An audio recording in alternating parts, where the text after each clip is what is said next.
Grand Rising, people.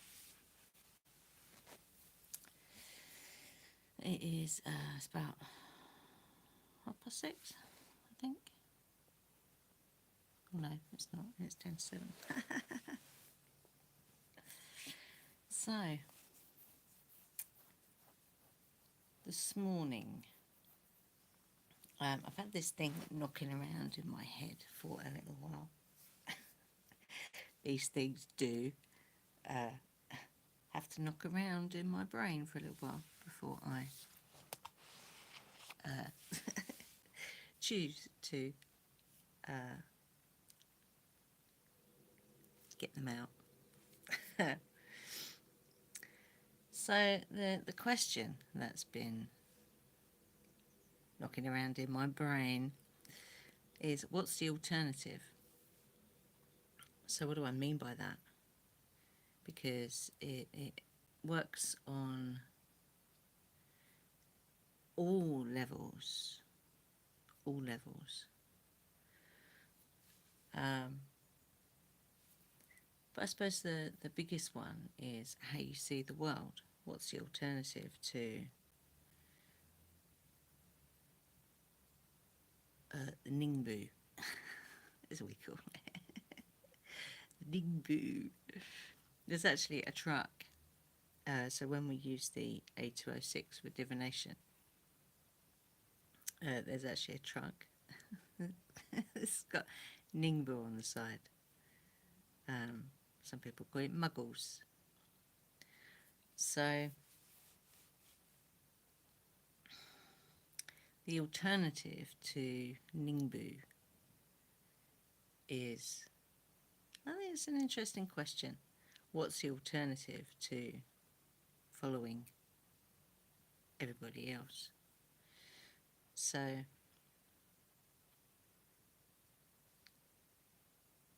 I've definitely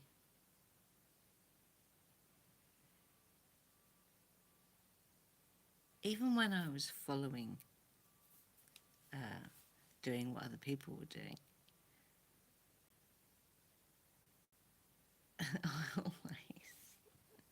I always did it my own way, which, yeah, never really went down that well with people.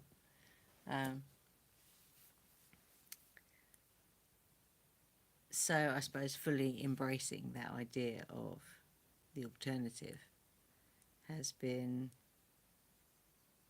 the biggest thing, which has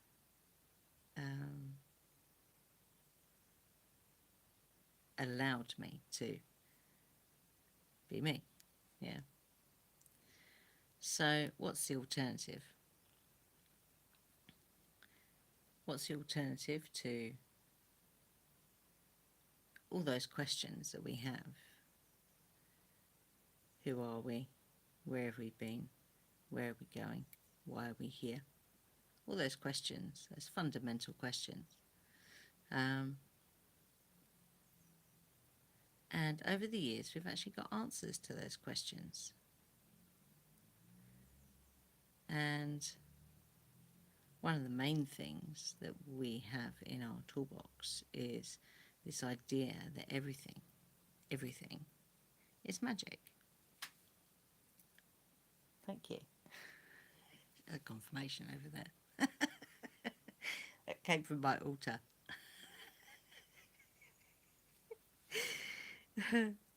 So one of the things in that, under that umbrella of everything is magic, is the synchromistic journey. So I'm probably going to touch on that quite a bit today, because that's the magical path. And if you've ever watched the Celestine Prophecy or read the book, and if you do one, then you usually go and do the other as well. So if you've ever watched or read the Celestine Prophecy, you'll know that's what that's all about. It's about the synchromistic journey. So what is the synchromistic journey? It's seeing. So if you are looking at the world through magical eyes, so with that premise that everything is magic, then everything that is passing in front of your eyes is magic. Everything. Sometimes it might not feel like that. Sometimes it might feel like a shit show. But everything is magic. So whether that's, well, let's take the example that we've got at the moment with the sun. It's doing amazing things. I didn't check space weather this morning to see if it done anything else, but in the last 2 or 3 days, we've had 2 very large X-class solar flares. I've still got a headache from yesterday's one. Didn't even know that there'd been a flare yesterday, but I had a headache, so I should have known. So you could either see that as, oh my God, you know, what is it my friend calls it? Global climate change, warming, boiling.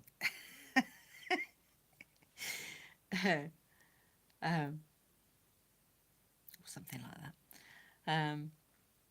So instead of seeing it as that very, oh my God, the sun's going to explode and the world's going to end, yeah.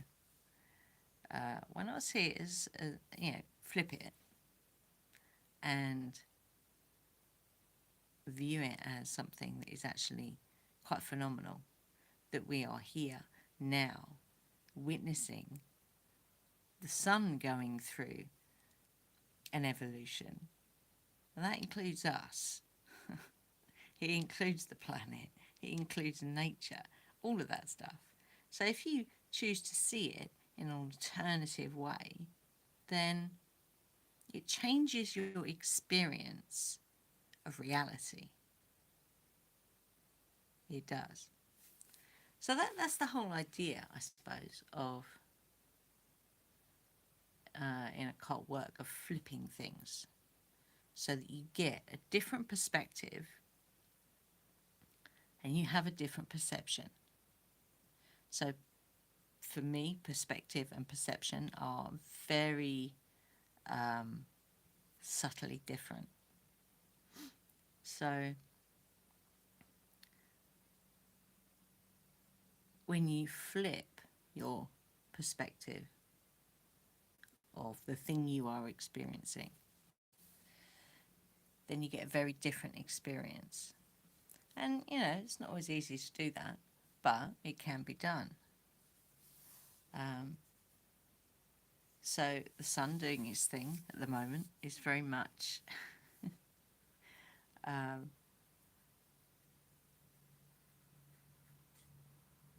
you could say, because you know,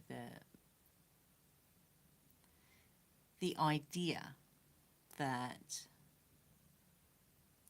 this planet is in that Goldilocks zone is you know, what, how did that happen? Was it the intelligence of the sun that has made this planet like that, or was there something else? I you know, if you look at the sun being an intelligent being, then it would know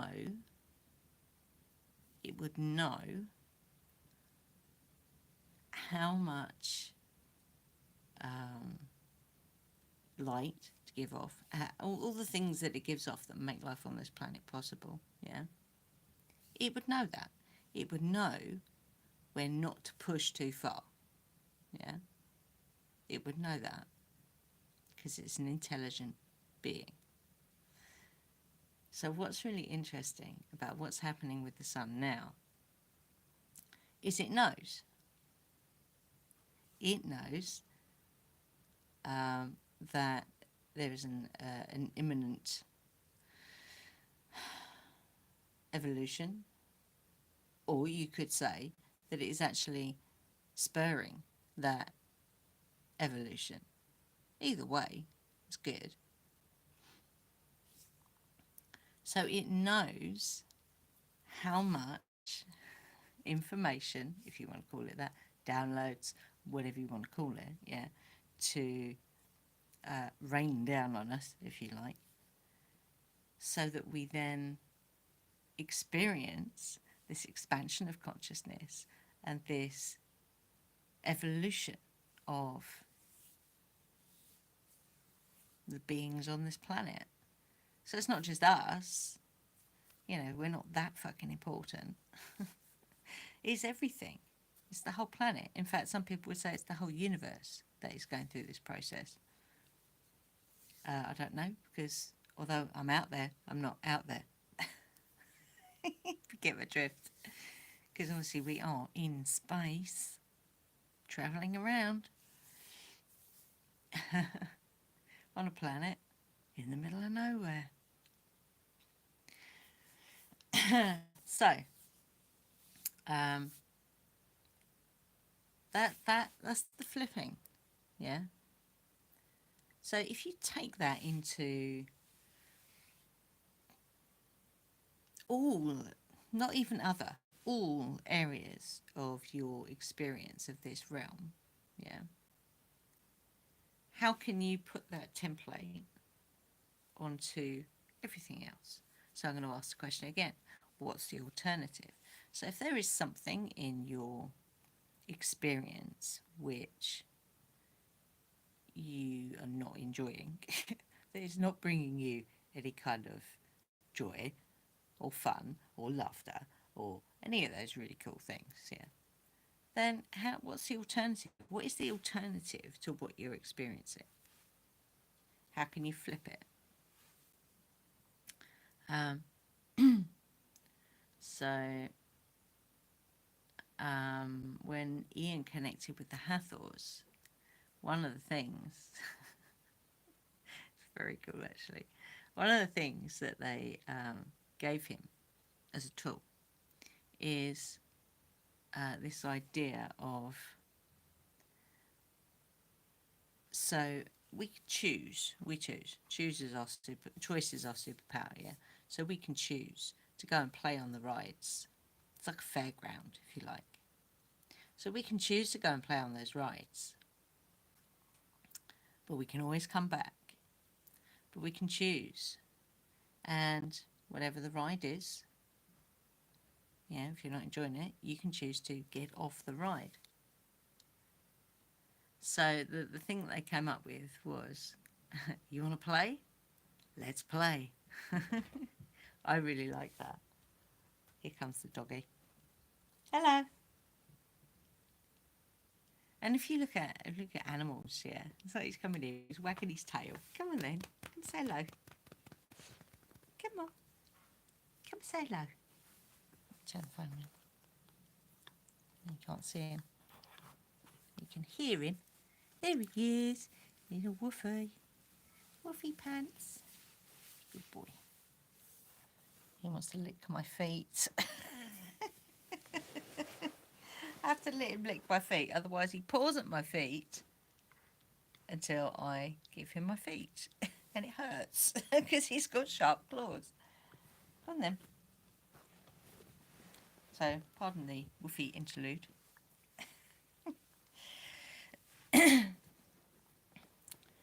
So any of these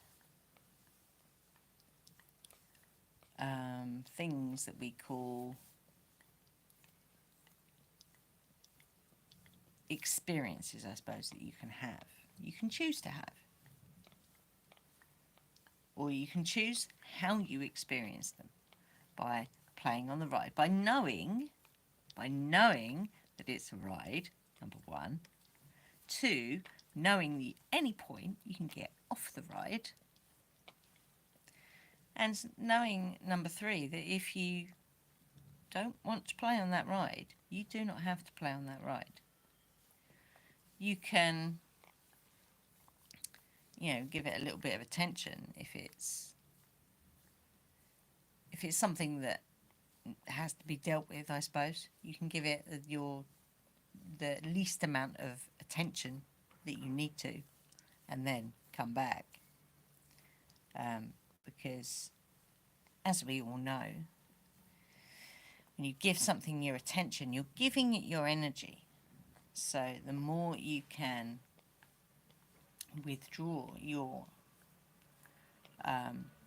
attention from things, you're going to disconnect your energy from it. That's a basic knowing. That's the I forgot it was Tuesday. It's Wednesday today, isn't it? I forgot it's Wednesday. The dustbin men come round. So if you can hear that noise, that's not a weird dinosaur. That's the dustbin men. So how do you flip something that's really quite challenging? What have we had that's quite challenging? Well, the most challenging thing we've had, I suppose, is our son, who's basically, excuse my French, buggered off and doesn't speak to us for no reason that we know of anyway. So that's been very challenging. So how do we flip that? Because that, you know, that would appear on the surface to be unflippable, yeah? So the way we flipped it, well, the first thing we did is we used the tools that we have, yeah?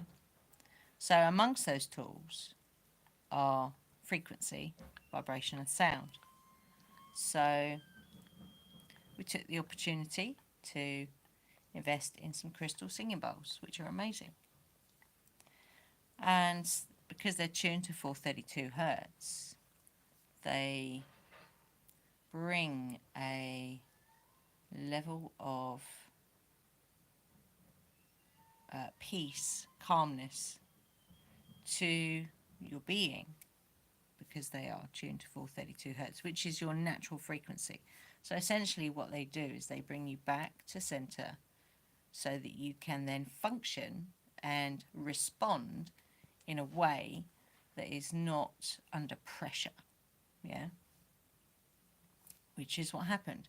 And some really magical things happened when we were doing that. He's still on that journey, so that's part of the flip for me, is he is working something out. He's working something out. He's doing his own thing, which he could not have done because he's on the spectrum. He couldn't have done that if he hadn't had the foundation that we gave him in the first place. Flip.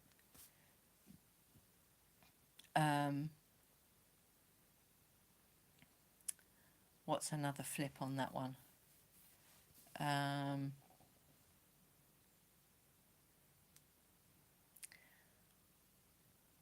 Part of it is the bigger picture, yeah.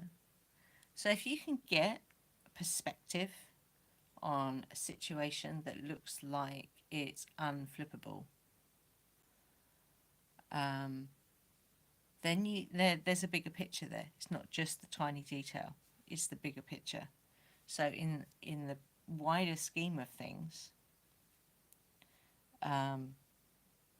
molting dog covered in hair, in the bigger scheme of things, there's an unfolding process there, and it's a challenge to trust that unfolding in a situation like this, because you don't want it to happen.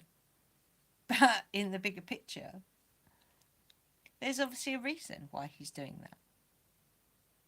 There's a reason why we have been given that space, because if any of you out there have anyone around you who's on the spectrum, you know it can be very stressful. Very stressful. Just managing them day to day is... It's like you feel like you can't quite fully relax. You're constantly on being a meerkat. So what that's given us the opportunity to just, okay, relax. Um, and there are other things as well. But even in a situation like that, it can be flipped. But the ability to flip, this is the other thing, the ability to flip a situation which looks unflippable is the quality of what's going on in your, what people call the mind. Yeah. Now there is an argument as to whether the mind is even a thing. Because really none of this is actually real. Oh my god, I know. And we know that through, well, through the basic form of physics. Everything being something and nothing, which comes out of the void space.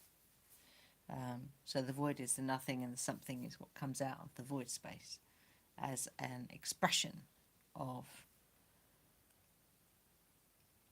essentially love consciousness. So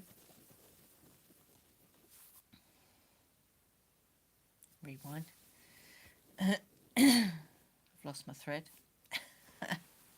So essentially,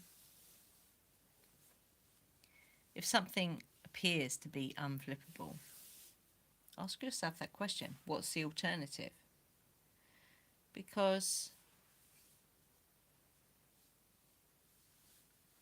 I suppose if I'd have been a different version of myself, that could have sent me to a very self-destructive, self-implosive place. And, well, if the con couldn't do it, then, you know, one being who's basically having a tantrum can't do it either.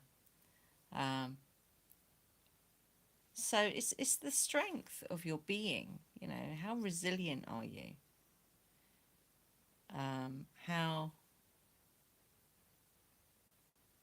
How much do you stand in your true nature?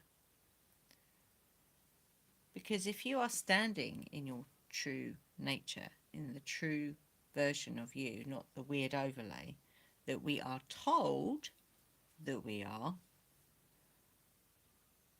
then there's nothing to be done. Does that make sense?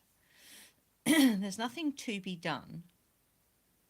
There's responses to situations. There's no high reactivity. That makes sense. Again, that's what the con taught us. You take a step back and you observe, and if you need to respond, then you respond. But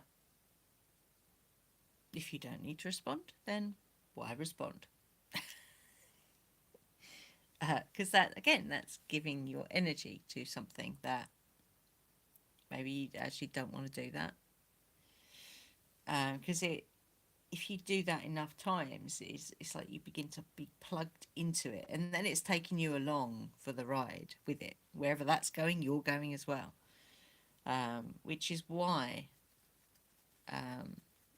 So the con is another example of you know how you know that was flipped by a reasonable number of people. And what it's done is it's made people who were able to flip that.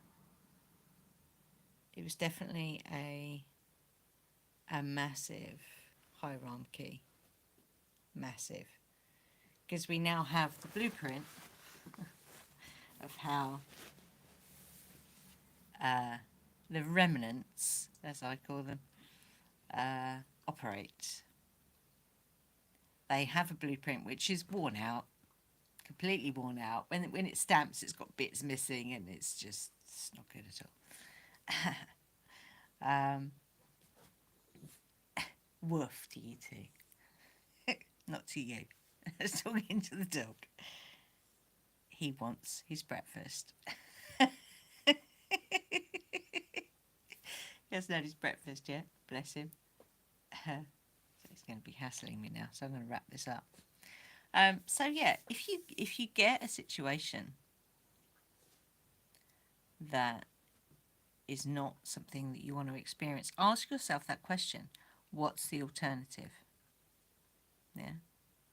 What's the alternative? What can I do to flip this? It's a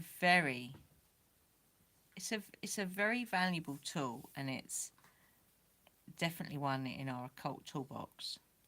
It's one that we use a lot, actually. And Ian has just finished, what's the word? Writing a book, which kind of goes through different ways of flipping things. It's kind of a, I don't know how the shape that this book is going to take.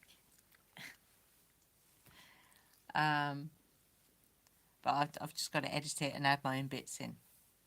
But it's got artwork as well.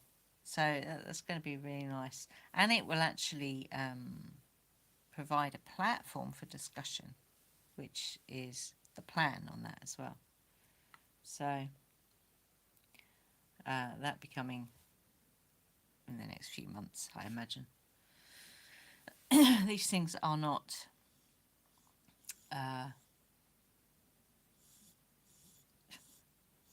that leaky blue noise is the dog. He's telling me he wants his breakfast. Can you hear that? You want your breakfast? You want your yeah. Right. So yes. So ask yourself that question. What's the alternative? How can I flip this? It's something that some people have inbuilt. I would definitely say myself and Ian had that inbuilt even as children. I didn't use my flip it for many years. The people around me would not have been open to me flipping everything all the time.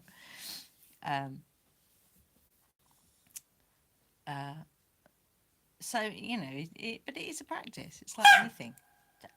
I'm going to go. It's a practice. So, wait. So, practice it. Practice asking yourself that question. What's the alternative? And how can I flip this? Okay? Right. I'm going to go. I'm going to go and feed the dog. Thank you. I did get a few people. Come on. So if you like this, you know what to do. You don't need to be told. You're adults. So I'll see you on the next one. Stay fearless.